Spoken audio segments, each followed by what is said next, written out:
Assalamualaikum warahmatullahi wabarakatuh. Selamat malam semuanya dan salam sejahtera bagi kita semua.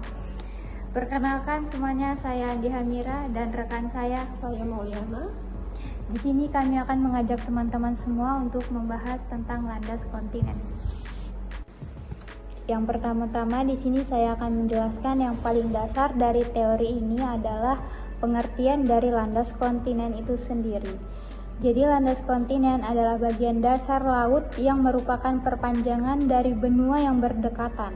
Secara geografis, landas kontinen adalah daerah yang landai dan tertutup oleh air dangkal yang mengalir dari garis pantai sebelum turun tajam ke perairan samudra. Kemudian ada penjelasan dari para ahli. Yang pertama di sini ada dari Muhammad Haris dalam tulisannya di Gramedia Literasi Geografi, menyatakan bahwa landas kontinen adalah perpanjangan dari benua yang tertutup oleh air dangkal. Penetapan batas landas kontinen sangat penting untuk menghindari konflik antara negara dan memastikan hak berdaulat negara pantai atas sumber daya alam dan di wilayah tersebut. Yang kedua di sini ada Konvensi Perserikatan Bangsa-Bangsa yaitu UNCLOS 1982. Mendefinisikan landas kontinen sebagai perpanjangan dari tepi luar batas rendah laut teritorial negara pantai, mencakup dasar laut dan tanah di bawahnya.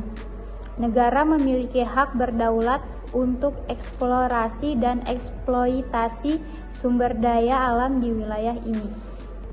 Selanjutnya saya akan menjelaskan tentang hal wajib apa aja sih yang kita ketahui di landas kontinen. Nah, di Konvensi Perserikatan Bangsa-Bangsa tentang Hukum Laut UNCLOS 1942 itu isinya adalah perjanjian internasional yang mengatur hak dan tanggung jawab negara-negara dalam penggunaan lautan di dunia. UNCLOS menetapkan pedoman untuk bisnis, lingkungan, dan pengelolaan sumber daya alam laut. Ada beberapa ketentuan penting di dalam UNCLOS ini di landas kontinen. Yang pertama ada definisi landas kontinen. Yang kedua ada hak berdaulat. Yang ketiga ada perpanjangan landas kontinen, dan yang keempat adalah penelitian ilmiah. Landas kontinen adalah dasar laut dan tanah di bawahnya yang merupakan perpanjangan alami dari daratan suatu negara pantai hingga tepi luar tepian kontinen atau hingga jarak 200 mil laut dari garis pangkal. Selanjutnya ada hak berdaulat. Negara pantai memiliki hak berdaulat untuk eksplorasi dan eksploitasi sumber daya alam di landas kontinen mereka.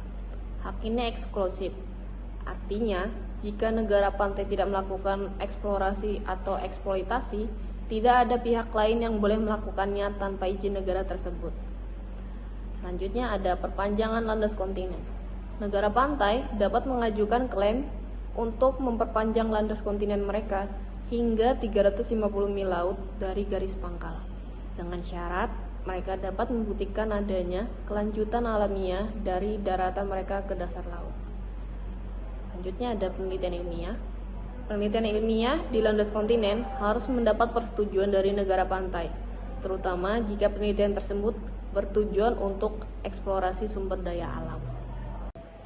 Selanjutnya di sini saya akan menjelaskan tentang penegakan hukum laut pada landas kontinen.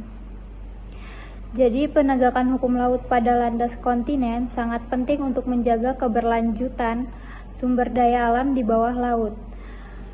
Berdasarkan Konvensi Hukum Laut yaitu UNCLOS 1982, negara pantai memiliki hak-hak kedaulatan atas landas kontinennya untuk tujuan eksplorasi dan eksploitasi sumber daya alamnya.